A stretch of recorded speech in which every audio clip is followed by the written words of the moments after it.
Pode mandar bala aí. Boa tarde a todos. Vamos lá começar, que daqui 2 horinhas a gente já está acabando. Né? Vamos começar. Bom, eu vou falar sobre esse trial, o efeito da vasopressina e da metilpred contra o placebo, incluindo epinefrina nas duas, no retorno da circulação espontânea, um trial dinamarquês. Antes da gente falar do trabalho propriamente, vamos só entender os racionais do estudo. São cerca de 350 mil paradas ano, 100 mil são atendidas, 40 retornam à circulação espontânea e vão para a UCI, e desses 20 mil sobrevivem, são cerca de 20%. E sobrevivem para alta, 10 mil desses 20 mil, com bom prognóstico neurológico. Nos pacientes que voltam à circulação espontânea, em alguns trabalhos, o que se observa, tanto antes quanto depois da administração da adrenalina, aqueles que voltaram à circulação espontânea tinham um nível de circulação de vasopressina e de ACTH maiores no sangue com significância estatística. Também se viu que em pacientes que sobrevivem a PCR, mas que evoluem no pós-PCR com quadro de choque muito importante, a gente tem uma síndrome de isquemia-reperfusão, uma resposta inflamatória, uma disfunção miocárdica, uma coagulopatia importante, uma disfunção adrenal. Em alguns pacientes, nos primeiros dias pós-PCR, nos pacientes que evoluem com choque, a quantidade de L6 circulante se assemelha muito à dos pacientes sépticos. Então, o que se começa a pensar nesse contexto é se os pacientes com PCR intra-hospitalar, que recebam no intra-ressuscitação vasopressina e corticoide, não teriam uma chance melhor de retornar à circulação espontânea? Qual que era a situação da questão antes desse trabalho? Nós tínhamos alguns estudos em animais, eu trouxe esse para exemplificar, um estudo em porcos, que avaliou a sobrevida com boa recuperação neurológica depois de uma PCR, utilizando ou não epinefrina. Essa linha que eles traçam aqui em cerca de 30 milímetros de mercúrio é a pressão média que o animal deve manter para ter uma chance maior de retornar à circulação espontânea. O que se observa é que nos pacientes, né, nos suínos que sobreviveram, a média pressórica, ela chegou a atingir em algum momento, com significância estatística, um valor acima de 30, era diferente dos que morreram, mas nos que se utilizou epinefrina com vasopressina, a média pressórica foi maior, a pressão diastólica foi maior e a sobrevida também, com bom prognóstico neurológico. Eles, enfim, conversavam com o porquinho, ele estava bem. E aí se desenhou o primeiro estudo lá, num centro grego, para ver o efeito da vasopressina combinada com corticoide e epinefrina dentro da parada intra-hospitalar e a chance de recuperação desses pacientes. Qual que era o desenho do estudo? O paciente era identificado em PCR, ele começava a receber o BLS, se avaliava o ritmo. Era chocável, recebia até 2 choques, não voltou para a circulação espontânea, entrava no algoritmo do trabalho. Era não chocável, ia direto para o algoritmo, 1 minuto de ressuscitação, era randomizado. Recebia, então, uma primeira dose de epinefrina, e aí, durante as doses subsequentes de epinefrina, eles recebiam ou placebo, que era uma solução de salina, ou vasopressina, 20 unidades. E essa dose de vasopressina era repetida até 5 vezes. Na primeira dose de vasopressina, eles também recebiam metilpred 40, uma dose única no intra-ressuscitação. E aí se reavaliava quantos desses voltavam à circulação espontânea, que era o objetivo do trabalho. E nos que voltavam e evoluíam 4 horas após, com choque refratário, a gente associava hidrocortisona em dose de estresse. Que evoluíam com choque, desculpa, não precisava ser refratário. Então essa era a intervenção, a gente já descreveu. Foram selecionados 139, dos quais 100 foram alocados para o trabalho, 52 no controle, 48 no grupo intervenção. 29 pacientes receberam mais de uma dose de epinefrina, aqui 17. Desses pacientes alocados dos 52, 27 voltaram, aqui 39 retornaram à circulação espontânea. Do grupo controle, dos 20 pacientes, 15 precisaram receber, teriam indicação de receber hidrocortisona e receberam, portanto, o placebo. Foram 2 as intervenções avaliadas, portanto. E desses 29 aqui, 27 receberam, e a gente vai ver qual foi o resultado.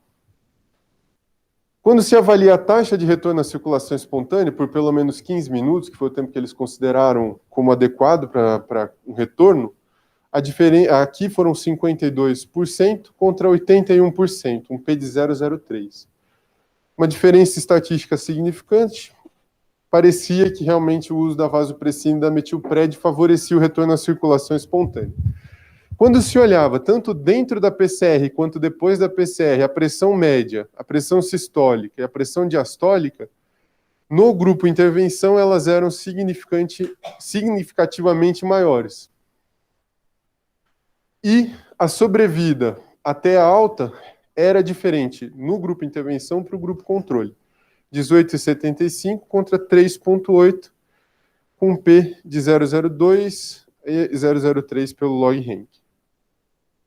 Nos pacientes que evoluíram com choque na pós-PCR, essa diferença era ainda mais acentuada. Então, aqui nenhum deles sobreviveu no grupo controle.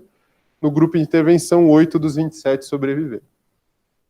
Ótimo, mas algumas ressalvas. A sobrevida até alta hospitalar no grupo de intervenção foi de 19%. Na época, a estimativa era de 20% para a população geral, sem receber intervenção nenhuma além da epinefrina. Não teve avaliação de desfecho neurológico, era um estudo unicêntrico com 100 pacientes.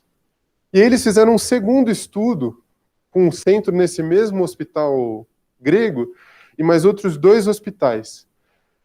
O desenho do estudo era mais ou menos o mesmo, dessa vez eles incluíram 300 pacientes, desses 154, 146, foram perdendo alguns aqui no meio do caminho, e o resultado aqui, nesse trabalho, diferente do trabalho anterior, eles avaliaram tanto o retorno à circulação espontânea, que eles já consideraram 20 minutos, mas avaliaram também a sobrevida com desfecho neurológico favorável, e usaram essa escala, né, de Glasgow-Pittsburgh, que considera um score de 1 ou 2 como score de bom desfecho. Tá? Então, só uma observação, guardem essa média de idade, porque ela é uma das coisas que diverge do estudo que a gente vai estudar em seguida.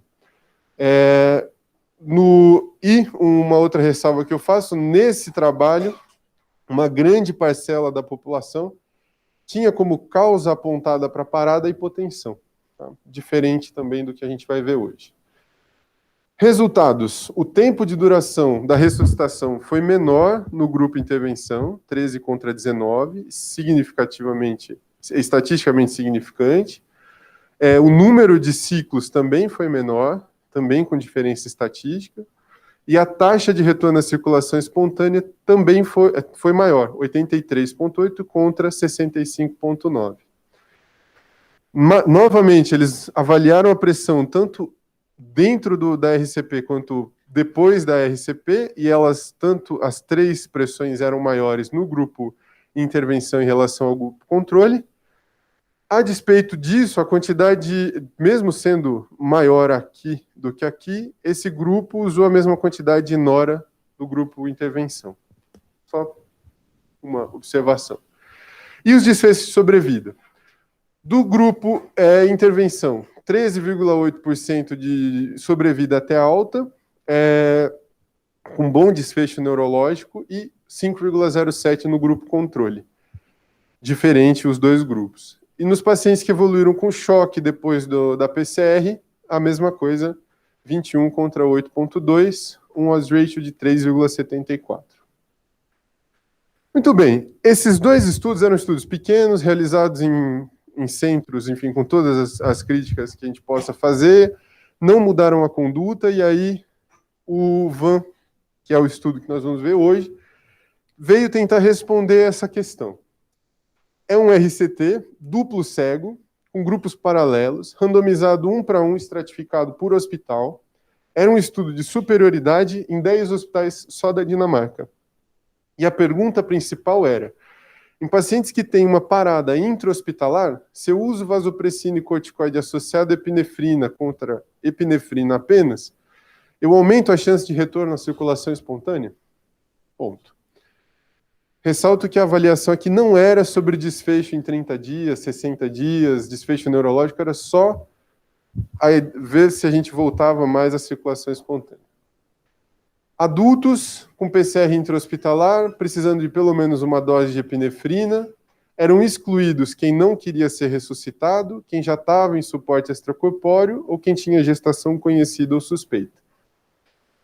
Os pacientes que evoluíam com PCR intra-hospitalar eram atendidos, avaliados em relação a ritmo chocável ou não. Os que eram ritmo chocável iam para desfibrilação e ressuscitação, recebendo até 3 fibrilações e adrenalina. Os não chocáveis iam para adrenalina.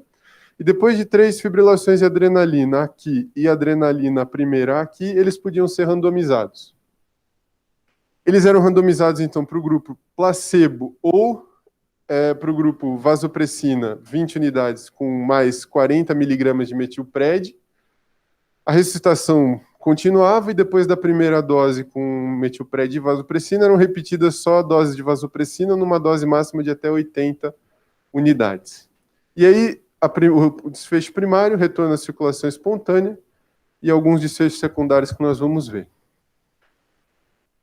Tempo de circulação, pelo menos 20 minutos. Desfechos secundários principais: sobrevida em 30 dias e sobrevida com bom desfecho neurológico.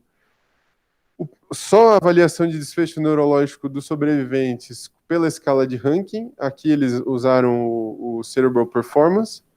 Avaliavam também a qualidade de vida com o Eurocall, em 30, 90 e 181 anos. Esses dois resultados aqui ainda em andamento. E avaliavam disfunções orgânicas com o SOLF em 24, 48 e 72 horas pós-PCR.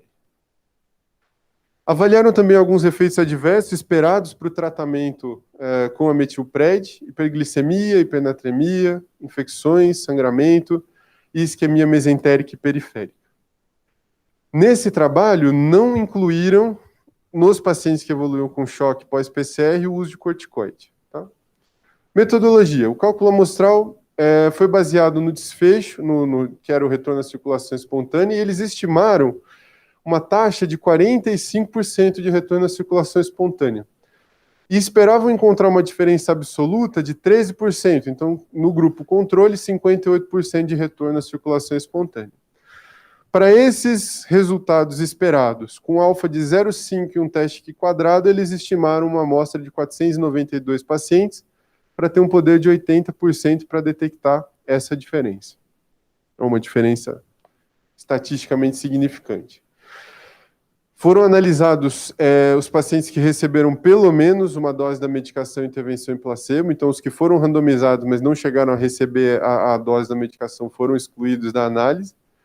Os dados binários foram expressos em valores absolutos e porcentagens, e depois a diferença entre os grupos avaliada com diferença de risco, razão de risco e o intervalo de confiança de 95%. Os dados contínuos expressos em médias e medianas, as médias com seus desvios padrões, as diferenças avaliadas como diferença entre médias.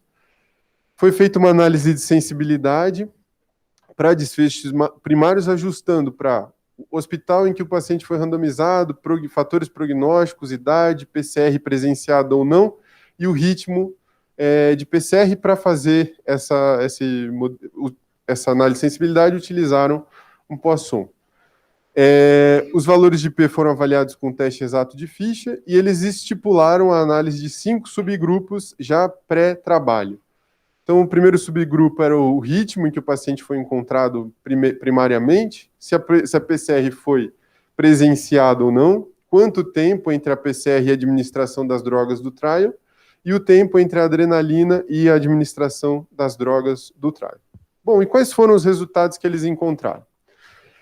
Eles conseguiram selecionar 2.362 pacientes que tiveram parada intra-hospitalar. Desses 2.362, 1.850 foram excluídos. Alguns pelos critérios de exclusão que eles já tinham estipulado previamente, mas uma grande porcentagem desses pacientes, 1.055, excluídos por razões que não ficaram exatamente muito claras. Então, esses 371, ok, mas aqui o time clínico esqueceu. A ressuscitação terminou antes de qualquer droga ser realizada, sem uma estipulação muito clara do motivo. O médico que estava fazendo a ressuscitação preferiu não incluir o paciente. E algumas razões logísticas do tipo, a droga do estudo não estava disponível no momento, não tinha staff suficiente para poder buscar a droga e fazer a coleta de dados. Então, eles perderam um número bastante grande de pacientes aqui. 512 foram randomizados, 245 para um lado, 267 para o outro. Ainda tiveram algumas outras perdas aqui no meio do caminho, e aí chegaram a 237 contra 264. A idade foi um pouco maior do que aquelas dos trabalhos prévios, 71 e 70 anos, com uma porcentagem razoável dos pacientes já estava usando corticoide prévio, mas, de maneira geral, a distribuição das características de baseline eram semelhantes entre esses dois grupos, nada que fosse influenciar no resultado final. Uma porcentagem bastante significativa, a grande maioria dos pacientes incluídos, eram ou a ESP ou a sistolia. E uma porcentagem pequena eram ritmos chocáveis. O tempo desde a parada até o reconhecimento e a administração da epinefrina foi cerca de 5 minutos, e eles tiveram um tempo razoavelmente rápido de resposta para começar as drogas do trial. Foram 8 e 9 minutos, um tempo bastante ok. Quais foram as características, quais foram as causas apontadas como principais causas de parada nesses pacientes do trial? Em geral, causas cardíacas e pulmonares foram as principais. Aqui uma prevalência um pouco menor de hipotensão e hipovolemia. E os tempos tanto para começo da ressuscitação, para a primeira análise de ritmo e para a chegada do time de resposta rápida foram tempos bastante adequados, 0 e 2 e 3 minutos, respectivamente. A distribuição de causas foi bastante semelhante entre os dois grupos. Das intervenções, acho que as outras intervenções, fora a epinefrina e as medicações do estudo, se distribuíram de maneira mais ou menos homogênea, mas a instalação de circulação extracorpórea teve um número maior de pacientes no grupo placebo em relação ao grupo intervenção. Eu não olhei também com mais detalhes se eles fizeram a análise estatística desse dado para ver se havia uma diferença estatística significante, mas eram diferentes. E no pós-PCR, nos pacientes que sobreviveram, essa diferença se manteve, agora aqui com um pouco mais expressiva, e da mesma forma, a terapia de substituição renal acabou sendo mais utilizada no grupo placebo do que no grupo intervenção. Os desvios de protocolo foram poucos pelo tamanho do trabalho, que é um trabalho razoavelmente grande, e de difícil execução, então foram poucos desvios, foram 18 no grupo intervenção e 19 no grupo controle, que é um ponto bastante positivo para o trabalho. E qual foi o resultado? O desfecho primário, nós tivemos no grupo intervenção um retorno de 42% dos pacientes contra 33% no grupo placebo. Isso deu uma diferença absoluta de 9,6%, e uma razão de risco de 1,3, com intervalo de confiança de 1,03 a 1,63, que era estatisticamente significante. Então, nós podemos dizer que, nesse trabalho, o grupo intervenção teve uma taxa de retorno à circulação espontânea maior do que o grupo placebo. No entanto, em 30 e 90 dias, o que a gente viu foi uma inversão do sentido do resultado. Apesar de nenhum desses resultados em 30 e 90 ser estatisticamente diferente entre os dois grupos, o que a gente vê é uma tendência do grupo placebo a ter uma maior sobrevida e um desfecho neurológico melhor, tanto em 30 quanto em 90 dias. Então, apesar deles terem voltado, o grupo de intervenção ter voltado mais à circulação, o resultado que se observou depois não foi sustentado. E até talvez tenha tido uma inversão de sinal. Quando se olha para os subgrupos, na maior parte dos subgrupos especificados, a diferença não foi significante. A única diferença estatisticamente significante foi o tempo até o início da droga. No grupo que recebeu a droga em menos de 8 minutos, a diferença de retorno à circulação foi ainda mais expressiva, foi de 1,46, com intervalo de confiança de 1,09 a 1,96. Em relação aos efeitos adversos, muito semelhantes entre os dois grupos, talvez com uma tendência um pouco maior de incidência de pneumonia no grupo intervenção, mas sem uma diferença estatística significativa. E, por fim, a alta hospitalar vivo, considerando o grupo, todos os pacientes incluídos, 10,12 no grupo intervenção e 12,12 no grupo controle, e considerando só os que voltaram à circulação espontânea, 24 contra 37,20%. De novo, é uma tendência esses pacientes do grupo placebo terem um desfecho melhor, mas sem diferença estatística observada. Então, quais são os pontos positivos que eu elenquei desse trabalho? A questão me pareceu relevante, já que a gente tem uma doença prevalente, um quadro clínico prevalente e de alta mortalidade.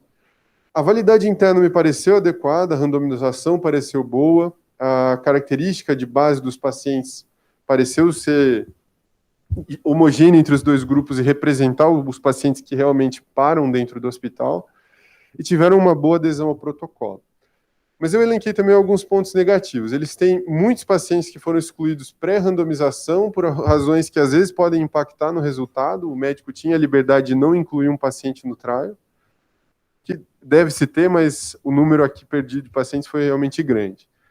Não tem uma validade externa muito sólida, porque foi um único país, com características muito peculiares que a gente sabe, que é a Dinamarca, tem uma medicina que não representa a realidade da maior parte dos países do mundo, inclusive de alguns países ricos. A taxa de retorno à circulação espontânea que foi utilizada para estimar a amostra foi bem maior do que a observada no grupo controle.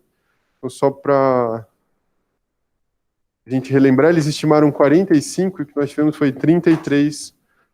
Isso pode impactar no tamanho da amostra, já que você estima um efeito maior do que o que realmente se observou. Depois você me corrige, se eu acho que pode... Enfim, falei besteira aí, mas a gente vai discutir. As taxas de alta hospitalar também foram muito menores do que as que são observadas, por exemplo, nos Estados Unidos e que foram confirmadas por estudos do Reino Unido e da ANZIX. E alguns achados não são generalizados, os achados certamente não são generalizáveis para todos os pacientes, talvez para aqueles que não têm ritmo chocável, e os pacientes no grupo controle receberam um suporte extracorpóreo muito maior do que no grupo intervenção. É isso. Obrigado.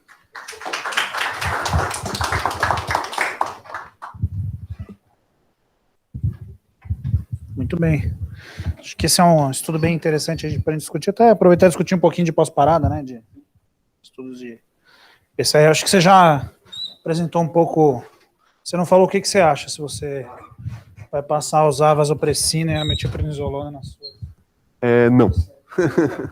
Não, porque, assim, acho que o conjunto, em algumas situações, talvez faça sentido, mas na maior parte dos pacientes, eu acho que a gente vai ter uma taxa de retorno à circulação maior, mas o resultado final que a gente quer não é exatamente esse. Acho que o desfecho clínico escolhido aqui foi um desfecho que não é o que se interessa mais hoje. É o que é classicamente utilizado, inclusive para estudos de epinefrina, até uma crítica que a gente faz, mas não é o interesse que mais a gente quer conhecer, não é o desfecho, né? A gente quer saber se o paciente vai ficar bem, se ele vai sair do hospital vivo, e se ele vai sair do hospital vivo em condições de continuar a vida dele como ele tinha antes, ou condições mínimas de sobrevida. Bom, aí você já criticou a própria pergunta da pesquisa, né? Bom, o que vocês acharam aí, para quem leu o estudo? que vocês pensam a respeito? O estudo foi desenhado para responder se essa combinação de drogas, né, a vasopressina e a metilprednisolona, aumentaria a taxa de retorno à circulação espontânea. O que vocês acham?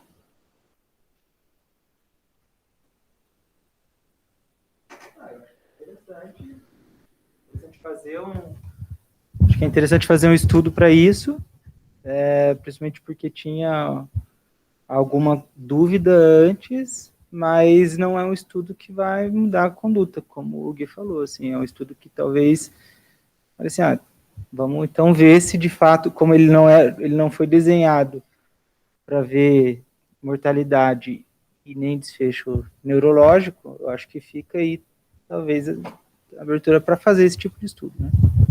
Mas aí eu te pergunto, para que fazer um estudo para ver se volta a circulação espontânea? Porque já tinha dado mostrando isso, né? Já tinha dado estudos que mostraram que talvez aumentasse o retorno à circulação espontânea, não tinha? Para que fazer um estudo para ver se retorna à circulação espontânea? Se esse não é um desfecho centrado no paciente, vocês concordam? Não é nada centrado no paciente, isso é centrado em você, né? Quanto antes voltar, melhor para você, mas para o paciente não quer dizer nada, né? O paciente quer dizer como que ele saiu do hospital. Eu acho que essa é a principal crítica desse estudo. Eu acho que a gente botar isso de desfecho primário é um tiro no pé, assim, né? Porque você não espera que isso necessariamente vai trazer impacto para o paciente. Já tem vários trabalhos em parada mostrando isso. Eu tenho estudo da adrenalina do New England, não tem? Eu não lembro bem, mas que eu me lembro, ele retornava, aumentava a retorno à circulação espontânea e também saía pior. Talvez até saia pior, eu acho que eu me lembro o resultado final. Depois a gente abre aí para rever. Então, enfim, assim, aí aqui vão as decisões pragmáticas para desenhar o estudo. O que eles optaram? Vamos escolher um desfecho que é super fácil da gente adjudicar ali, né, para ter certeza do que está acontecendo ou não. A gente vai desenhar o trial para isso, mas a gente vai ver desfechos secundários bem relevantes. E eles viram ali, sobrevida, o CPC, o EQ5D e a escala de ranking, né? Vamos aproveitar para a gente rever essas escalas aí. Você consegue voltar lá, né? Não, mas aí tá aí. Então, uma delas é o CPC, é o Cerebral Performance Category. Isso aqui vai de 1 a 5.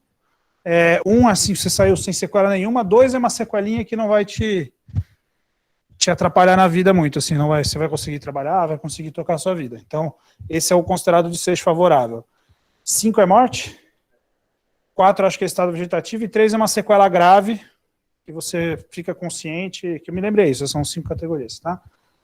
A escala de ranking vocês já devem ter visto, isso aqui é mais comum em estudo de AVC. O CPC foi desenhado para estudo pós-parada, tá? É a escala que a gente usa para estudo de pós-parada. E a escala de ranking, aquela escala também com 6 categorias. Escala modificada, né? Também para avaliar desfecho funcional em estudos de doenças neurológicas, né? E aí a gente tem o EQ5D, que esse é um score bem simples de fazer. Isso aqui pode inclusive ser administrado à distância, né? E aí eles podem coletar isso aqui. Na verdade o CPC e o ranking também, tá? Dá para coletar com o familiar. Então isso aqui dá para coletar à distância, então é uma ferramenta bastante útil para ver qualidade de vida. Aí vê vários domínios, né? E tem um domínio que é assim, o que o paciente acha, ele bota numa reguinha lá para dizer como que tá a vida dele, assim, uma coisa bem subjetiva do paciente ali, mas que é importante trazer isso, né, para ser mais centrado no paciente. E aí o que a gente nota aqui é justamente o contrário, né, então eles voltaram mais à circulação espontânea, mas em última instância a sobrevida em 90 dias foi igual entre os grupos, e os desfechos favoráveis aí não tiveram nenhuma diferença, foi igual, né, foi tudo igual, né. Aqui não teve diferença, isso aqui não. Tá em 90 dias. Eles vão fazer o segmento ainda em 6 meses e 1 ano. Vai saber, né? Bom, tudo bem. Então o estudo foi neutro. Na verdade não foi neutro, né? Eu tô achando. O estudo foi positivo, mas o desfecho primário do estudo não é um desfecho clinicamente relevante. Vamos inverter aqui a nossa interpretação, tá? Porque vamos entender que eles olharam lá para a sobrevivência disso. Foi neutro. Por que ele pode ter sido neutro?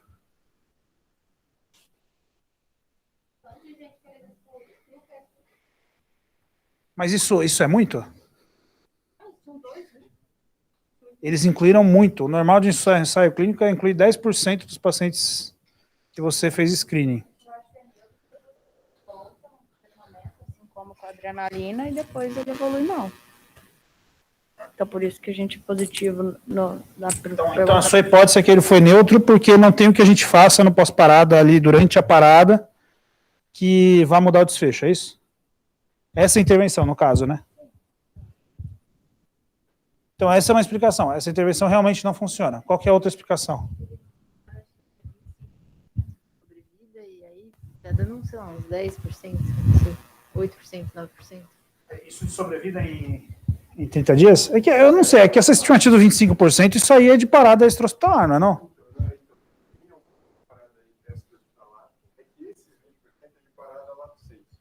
Ah, de parada lá do censo. Isso, porque intra-hospitalar é 5 a 10%. Intra e extra-hospitalar, incluindo, inclusive, os ritmos chocáveis. Então, aqui não existe essa especificação para os ritmos não chocáveis intra-hospitalares, que eram a maioria nesse grupo. Perfeito. Então, assim, porque qual é o problema? Parada intra-hospitalar, o desfecho habitualmente é isso, é sobrevida de 5 a 10%. Tá? E desses ainda uma proporção pequena que sai bem, né? Tá? De parada intra-hospitalar, que era a população do estudo. Não foi baseado em sobrevida. Bom, vamos tirar essa hipótese da Paula de lado. Vamos dizer assim, olha, eu acredito que essa intervenção funciona. O que eles podem ter feito de...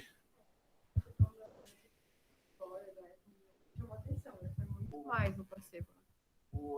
E aí você poderia pensar, nossa, eu economizei uma circulação extracorpórea porque a minha coisa segurou e eu não precisei colocar em ECMO, né? O placebo eles usaram muito mais. Aí seria uma boa indicação. Eu estou evitando de usar ECMO com uma metilpred e uma vaso, né? Perfeito. E você sabe qual estudo que foi neutro, mas que mostrou isso também? O IABP choque 2 de choque cardiogênico, né? Usando o balão intraórtico, que a gente fala assim, o balão intraórtico não serve para nada. Serve, você usa menos dispositivo de assistência, e aqui no Brasil a gente não tem dispositivo de assistência ventricular disponível, né? Então, é uma evidência que é difícil a gente extrapolar para a gente aqui no Brasil, a não ser os centros que têm disponível os dispositivos de assistência para tomar essa decisão, né? Mas, enfim, o balão tem uma coisa à parte, mas o raciocínio é mais ou menos o mesmo, né? Então, é interessante essa observação.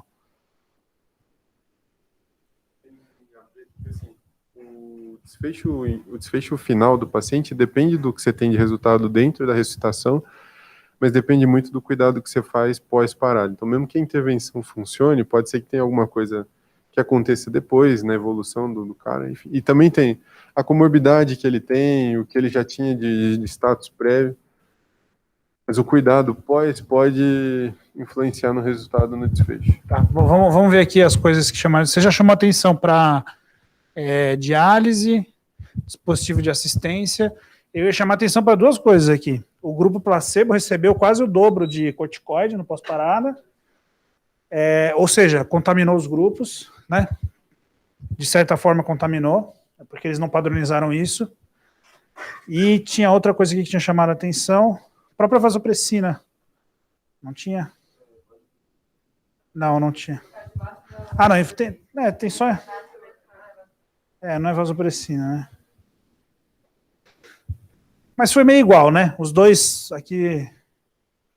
estavam chocados, né? Prestaram de droga vasoativa, mas teve maior uso de corticoide. Então, eu acho que a gente tem que pensar. Pode ter sido uma característica pós-randomização que gerou diferença entre os grupos. Aí, quanto que essa característica pós-randomização vale a pena a gente pensar ou não, né? Porque, sinceramente, quanto mais droga você dá na parada, mais você bagunça tocar a parada, né? Acho que dá pra gente pensar dessa forma, né? Você já fica lá, puta, adrenalina, medarona, bicarbonato. Aí fica, em vez de fazer as poucas coisas que fazem diferença, que é chocar, reanimar, e fazer a massagem de alta qualidade, né? E as drogas, elas provavelmente têm muito pouco efeito no intraparada, né? Então aqui, eu pessoalmente acho que seria interessante atribuir só ao metilprednisolona na intraparada o efeito e o pós-parada, né? Porque a inflamação ela vai acontecendo, né? Essas próximas 24 horas. Não daria para fazer logo depois da parada, por exemplo? Ou proibir o grupo controle de usar corticoide. Aí a gente ia saber se o corticoide intraparada fazia diferença ou não, né? Mas isso aqui é um estudo um pouquinho pragmático, assim, né? Ele deixava meio livre depois do que acontecia. Então aqui a gente está vendo um outro motivo para o estudo ter sido neutro. Teve co-intervenções que foram diferentes entre os grupos, né? Algumas dessas são consequência de eu ter usado Ou não, mas são consequências de eu ter usado a droga no intraparada. Tem outro motivo para o estudo ser neutro, para dizer assim, essa intervenção talvez funcione, tem modelo experimental mostrando que funciona, tem estudos prévios mostrando que funciona, que é o quê?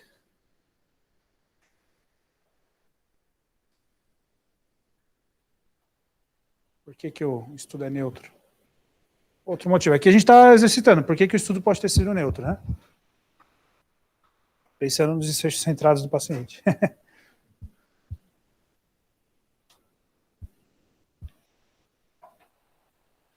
O que vocês acham da população do estudo? A ESP e a sistolia.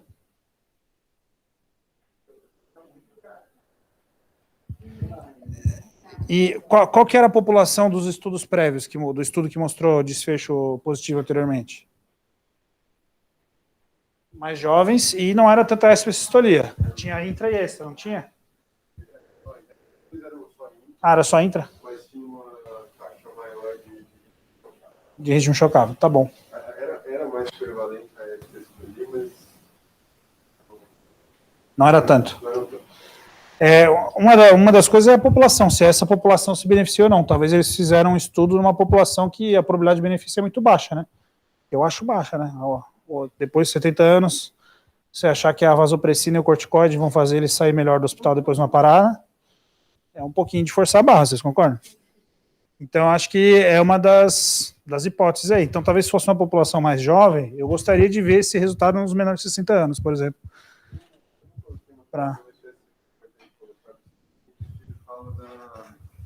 Do status prévio desses pacientes. A maior parte dos pacientes tinha um status funcional bom, mas tinha uma quantidade ali em torno de acho que 15, 20% dos pacientes que tinha alguma dependência, que já era um idoso que a gente poderia considerar um idoso frágil.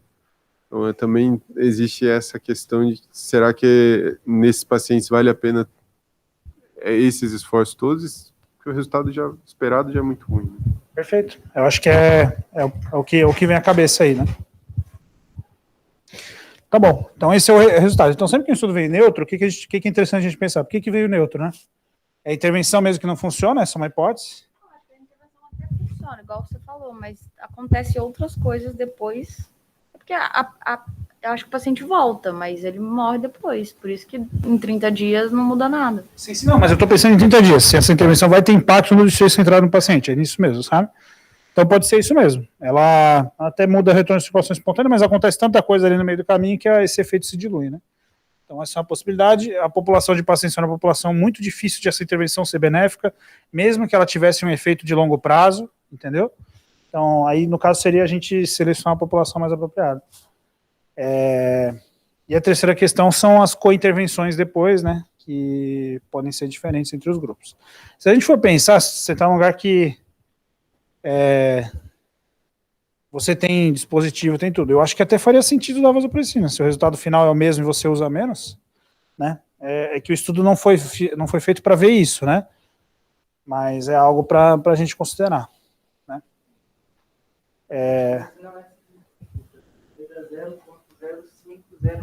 O quê?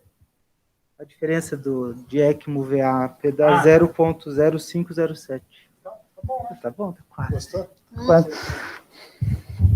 Bom. Muito bem. Diga. É que aí dá para, com esses resultados, dá para você fazer um quadradão aí em algum lugar aí. Não dá para você jogar, não. Um software. Bom, eu acho que o resultado é esse. Vai ser interessante a gente ver os resultados aí de 6 meses e 1 ano para ver se sustenta ou não. E não me surpreende aqui que a sobrevida foi 5 a 10% aí. Ficou nessa margem, né? Vamos lá. A primeira, por que metiu o que você falou, né? Não outro corticoide, por exemplo, hidrocortisona. E a segunda é como fazer para randomizar tão rápido. Como que você faz com o TCLE, por exemplo? E aí, como é que foi, Guilherme? Conta aí pra gente. Como que eles incluíram o paciente sem TCLE? Sem termo de consentimento. Perfeito. Isso é um ponto importante. Eu não vou lembrar, Bruno. Eles explicam isso no começo, mas eu não me lembro como é que eles fizeram. Eles fizeram o que eles incluíram o paciente dentro da randomização e aí depois dos pacientes que retornaram, eles conversavam com a família ou com o paciente quando o paciente poderia dar o consentimento. Mas não sei. É isso aí. Eu só não sei se isso é. Teoricamente teve dano. Os que não retornaram, eles incluíam na análise mesmo, nem pegavam consentimento, não entendi. Porque eles incluíram. Isso assim, vamos só lembrar, o comitê de ética ele vai ver se o estudo é ético ou não, certo? Isso é uma dúvida da literatura, é uma intervenção que pode salvar a vida, certo? É esse o raciocínio. Então o comitê de ética viu lá, o desenho está feito direitinho, o estudo todo certinho, tal, placebo. Certo, o comitê de ética passou. Tem como você estudar isso tendo que pedir termo de consentimento no meio da parada? Não. Então é bem simples. Então o comitê de ética vai falar assim, tudo bem, não precisa pedir termo de consentimento para incluir o estudo. Senão você cria um ciclo vicioso ético que você...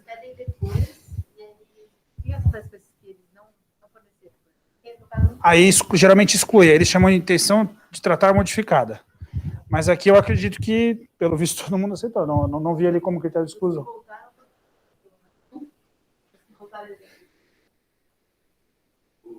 Isso depende do que o comitê de ética aprovou ou não. Eu, por mim, tudo bem.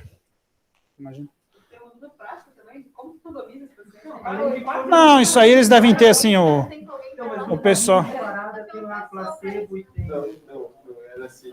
Isso eu devia ter falado. Você devia ter explicado. Conta aí, como que foi? Explica aí para o pessoal não ficar. Perdão. Eles desenharam assim, dentro da farmácia já haviam as caixas montadas. Dentro da caixa tinha epinefrina, aí a vasopressina ou placebo e uma seringa que era metilpred ou placebo. Quando o paciente entrava na parada, isso acionava a farmácia, os números já estavam associados às caixas e aí eles randomizavam e o código do paciente era associado àquela caixa. A caixa era trazida, então, para dentro da parada e eles administravam as drogas lá dentro. Entendeu? Foi isso. Desculpa.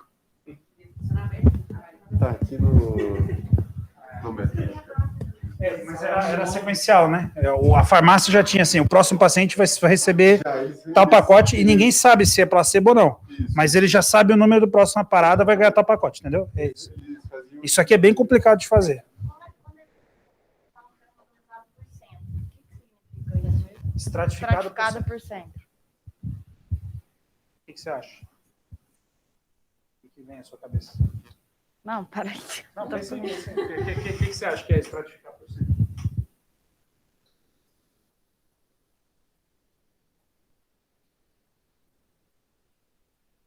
Ajuda aí. Fala aí do grupo intervenção.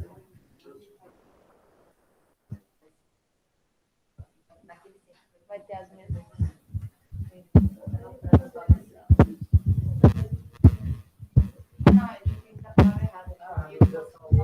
Tipo, esse sempre vai ser. Eles faziam um pacote de 4, 6... Vamos lá.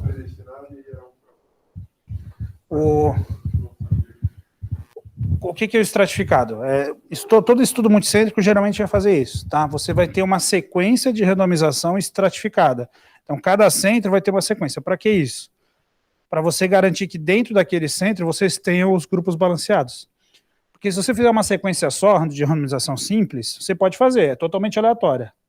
Só que ao acaso, pode acontecer de um centro cair só no grupo vasopressina. E ao acaso, aquele centro é o pior.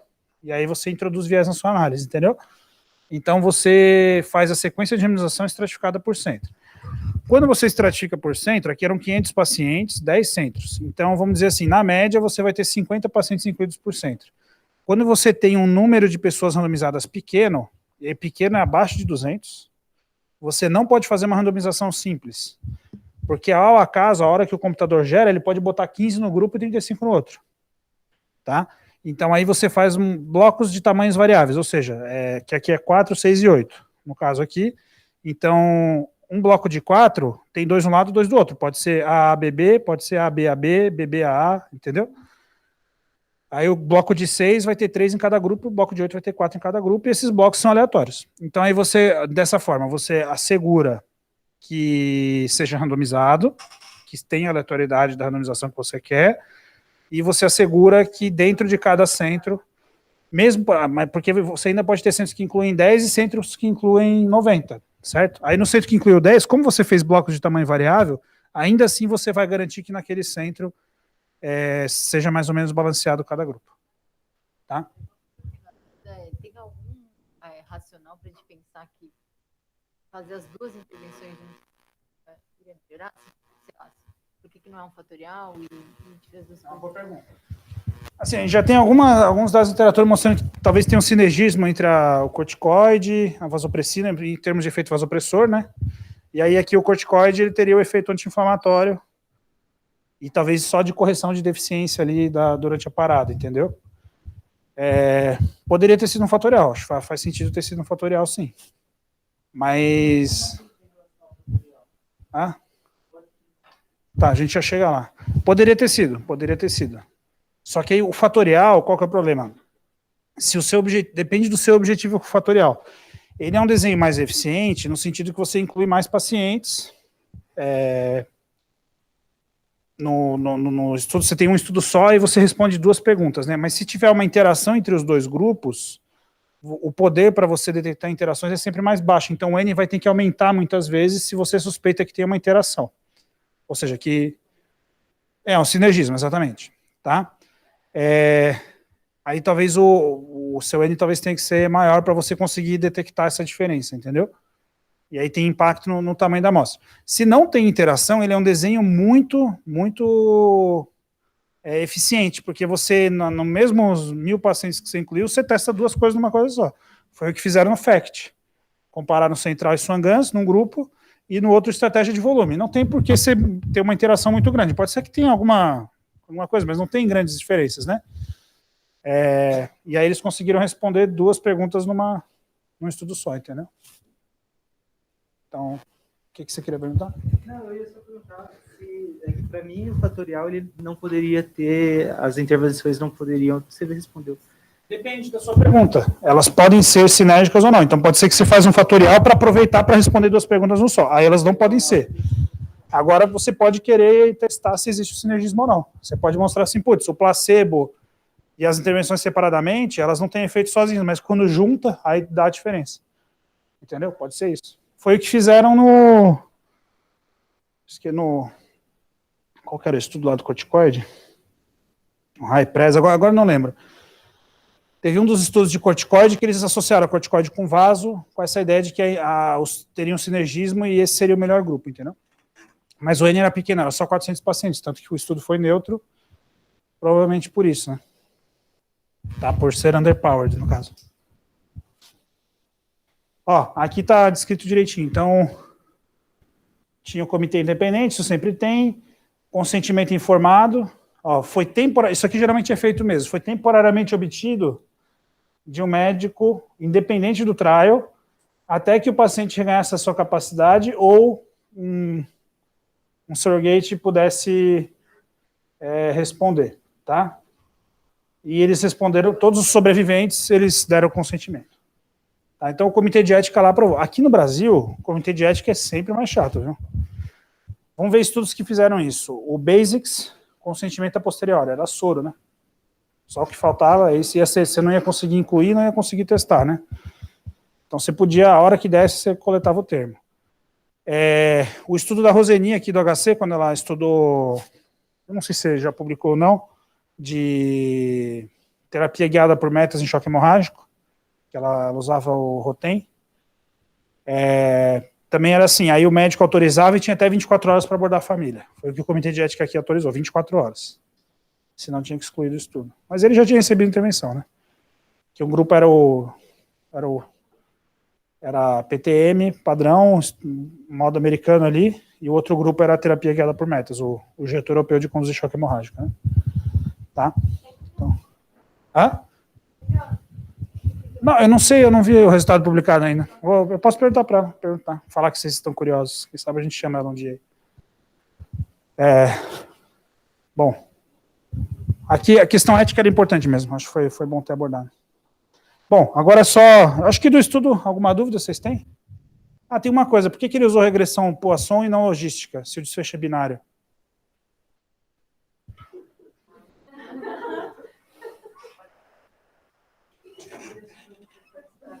É. É com você, Ana? Você que queria responder essa? Não?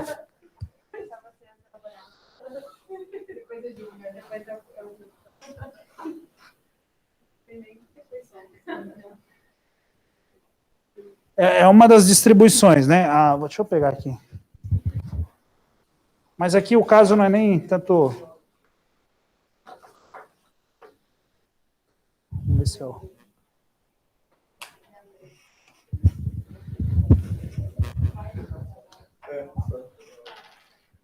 Gente, modelo de regressão sempre é uma coisa igual, assim, você tem um desfecho, tá?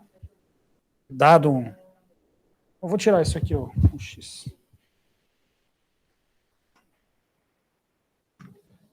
Você tem um desfecho, e esse desfecho vai ser igual a uma equação do outro lado. Então, você tem o coeficiente basal, que é o beta 0, que é a constante. Aí você tem um beta 1x1, que é uma covariável. Beta 2x2, que é outra covariável, assim por diante. Aqui é o constante, é o alfa da equação. Se fosse uma equação de regressão linear, é da onde sai a curva. Tá? Uma regressão linear.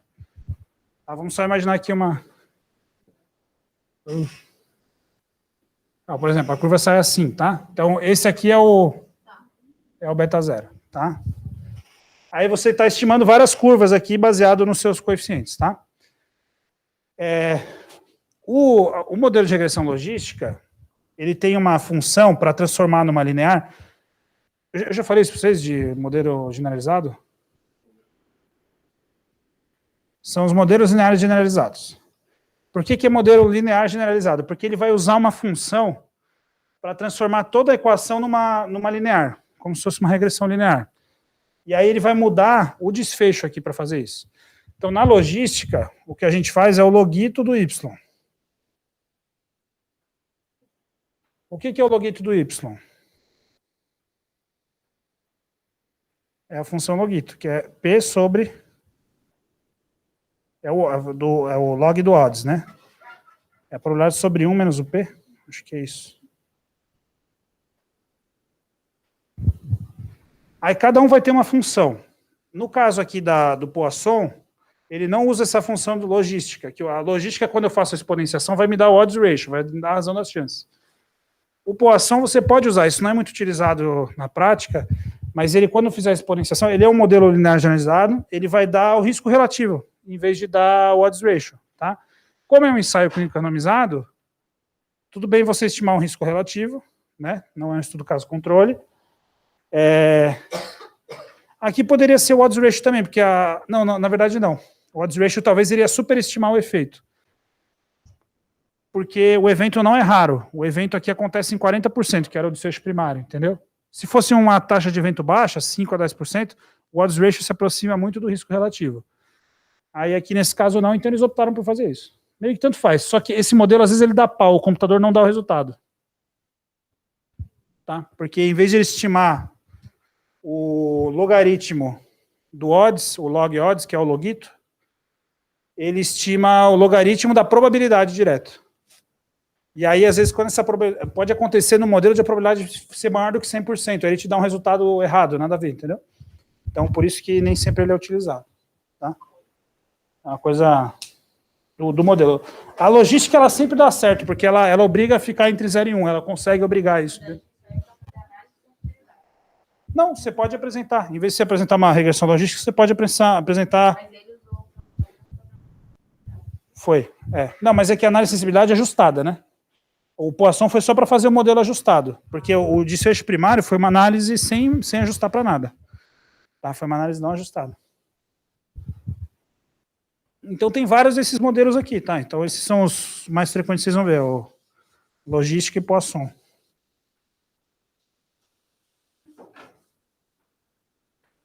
E o Poisson tem uma outra propriedade que ele consegue estimar taxas. Então se o seu denominador é pacientes dia, você pode usar ele para estimar taxas também. Bom, o que a gente tem de intervenção na parada cardíaca, durante a parada? O que eu posso fazer durante a parada para ter melhor resultado do paciente, do que a gente já é estudado?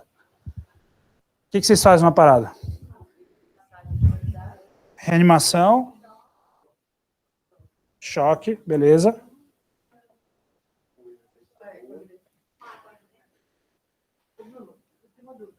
Diga. Treinar um pouco a cada 2 anos, assim, uma CLS é obrigatória a cada 2 anos. Tem evidência de que isso melhora o desfecho? Não, então, ou é só pelo bolso? Não, eu acho que isso é uma coisa que. Vamos ver aí. A gente teve várias iniciativas de melhoria de qualidade. O Survey Sepsis Campaign é uma delas, o ACLS é outra delas, né? Tem alguns desses cursos que foram surgindo. Quando a gente vai ver ao longo do tempo, o que tem mais evidência que talvez resulte melhor desfecho não é o ACLS, é o BLS para a comunidade, né? Eu acho que é o. Tanto que a gente vai ver os estudos nórdicos, geralmente os estudos de parada extra-hospitalar têm resultados bem melhores do que lugares onde a população não é treinada, né? Para o reconhecimento e atendimento inicial. Agora o ACLS eu não sei te dizer, mas eu acho que é uma iniciativa válida, como regra geral, né? É claro que depende do seu nível de experiência. Eu, por exemplo, faz tempo que eu não toco uma parada, assim. Para mim seria bem-vindo ali algum dia de reciclagem, né? Agora não precisa me ensinar a entubar, isso aí eu já sei, né, Fred? Né? Fazer o curso para ter o Fred. Ele me ensinou. Você não sabe? Não, veio na cabeça agora, Fred. Só tô falando. Tanto que, mas isso é tanto fato que eles têm feito cursos de um dia para quem já já trabalha em ambiente de crítico, já fez a CLS e faz só reciclagem de um dia só para deixar o processo ali da CLS certinho. Mas eu acho que o que tem mais impacto não é a CLS, é a gente reconhecer a deterioração precocemente e evitar que chegue na parada, que é o caso aqui, entendeu? A ESP e a sistolia são paradas preveníveis, né? Ou, pelo menos, o paciente deveria, ou são mortes, né? Então, talvez isso tenha mais impacto do que a CLS em si, né? Tá? Fora, assim, pronto-socorro é outra coisa. O cara que vem da rua, putz, é outro paciente, né? Ele chegou ali, você faz o que dá, né? É outra condição. E o paciente de UTI cardiológica também, né? Eles para do nada e você vai reanimar e tal. É outro tipo de paciente, né? Bom, mas dito isso, então vocês falaram RCP de alta qualidade e cardioversão. Beleza, isso aí é bem documentado. Massagem mecânica, você pegar aqueles massageadores automáticos.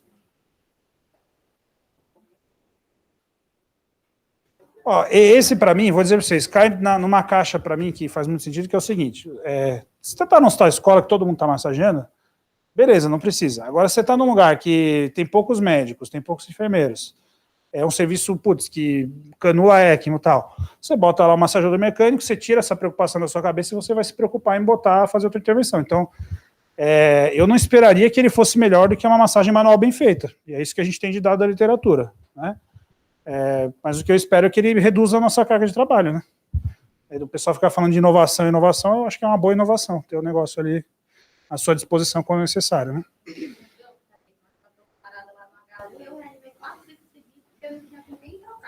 Isso, então, aí nesse caso...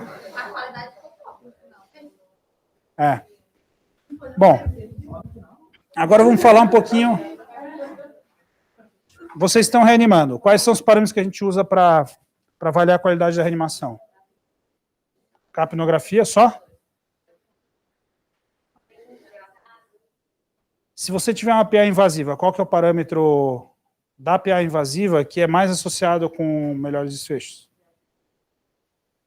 É o que o Guilherme mostrou nessa aula, PA diastólica acima de 30. Tá? Depois, se vocês quiserem, tem um podcast do Scott Weingart que ele fala sobre monitorização hemodinâmica intraparada. Você passar uma PAI no meio da parada e ver se você está conseguindo manter a diastólica acima de 30, que seria o suficiente para manter uma perfusão de perfusão coronariana adequada para retornar, entendeu? Então, e também cerebral, né? Mas a diastólica é mais pensando no coração, né? Que, em teoria, ele enche na diástole. O que mais? O ETCO2, qual que é o corte mesmo? 10, não é 20? Quando sobe acima de 20, né? Aí é o retorno, né? Isso. Quando sobe bem, é o retorno. E geralmente sobe mais alto do que durante.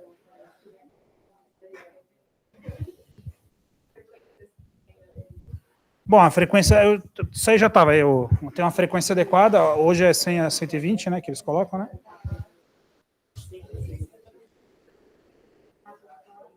Não, isso aí tudo bem. Drogas, adrenalina. A gente tem evidência que ajude?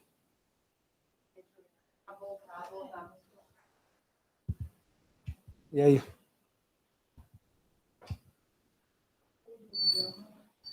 Aquele trabalho do porquinho lá, que os porquinhos sobreviveram lá, o que é interessante? Ele dava vasopressina. Eu tentei olhar, que eu não lembro a meia vida exata da vasopressina, mas eu acho que é mais longa do que da adrenalina. Pelo menos, aí quando o paciente volta, o que acontece com a adrenalina? Ele volta lá com 180 de frequência, né? E dá 2, 3 minutinhos, vai passando o efeito, às vezes o paciente para de novo, tal, ele perde a pressão de perfusão. Então, nesse sentido, é interessante, né? Porque a vasopressina talvez teria uma meia-vida mais longa, é o tempo de você dar um suporte hemodinâmico adequado, passar um catéter, API e tal, e ligar uma noradrenalina direito, né? Entendeu? Então, é uma droga que vocês podem fazer em bolo, vocês têm que ter essa carta na manga, né? Fazer de rotina para todo mundo, aparentemente não sei, eu acho que o que esse estudo mostra é que você fazer de rotina não é benéfico, né? Certo? Vamos, em termos de desfecho centrado no paciente, mas o paciente retorna a parada mais rápido. Você está naquele seu caso lá que você está lá reanimando meia hora. Você mesmo está obstinado. Ou esse que vai e volta, tal, talvez seja interessante. Dar o bônus para você ganhar tempo, né? Facilitar a sua vida. Né? Tá, mas definitivamente não é uma intervenção que vai estar na CLS, não vai estar lá para ser feita de rotina, né? Amiodarona, na FVTV. Estudo estudado já. Também não.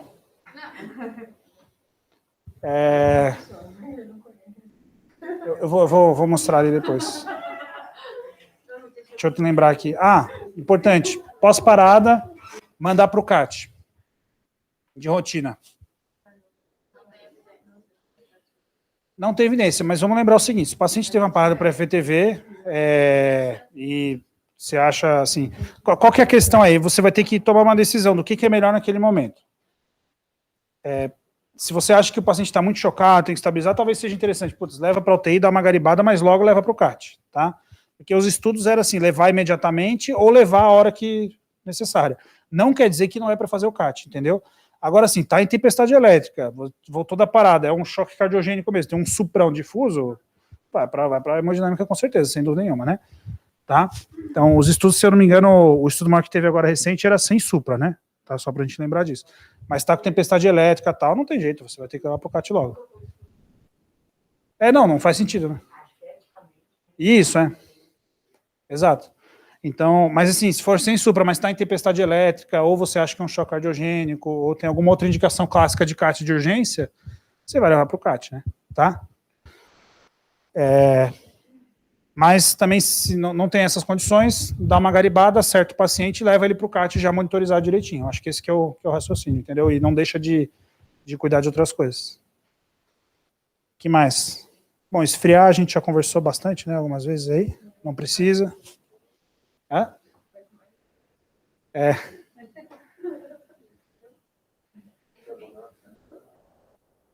Bicarbonato, eu não lembro se tem estudo grande, assim. Esses são os que tem mais.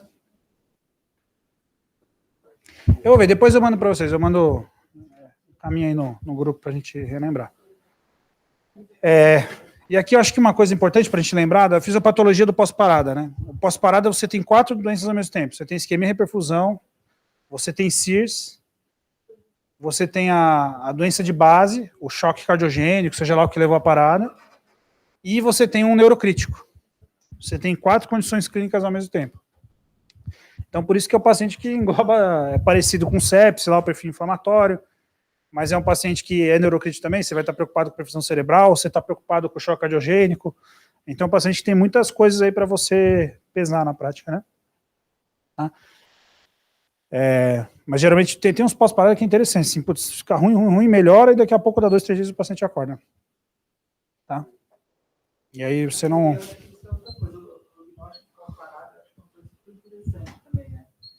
gente quer prognosticar o pós-parada logo após a parada, assim, tem sempre aquele que vai ver a pupila, então... Isso, assim, para a gente lembrar, por isso que na determinação de morte a gente não pode antes de 24 horas, pós-parada, mas o recomendado é 24 horas de cuidado padrão. A única questão que eu tenho do prognóstico pós-parada é a gente lembrar do prognóstico pré-parada. Porque às vezes ele não se beneficiava nem da RCP, aí nesse caso eu acho que vai um bom senso do que você vai fazer ou não, né? Mas o consenso europeu fala que o prognóstico é só depois de 72 horas, exatamente. 72 horas, especialmente se esfriou, você tem que esperar 72 horas, né? Tá? Certo, pessoal? Muito bem. Então tá, Guilherme, obrigado. Parabéns pela apresentação. Bom almoço para todos aí. Pode deixar que eu resolvo aí.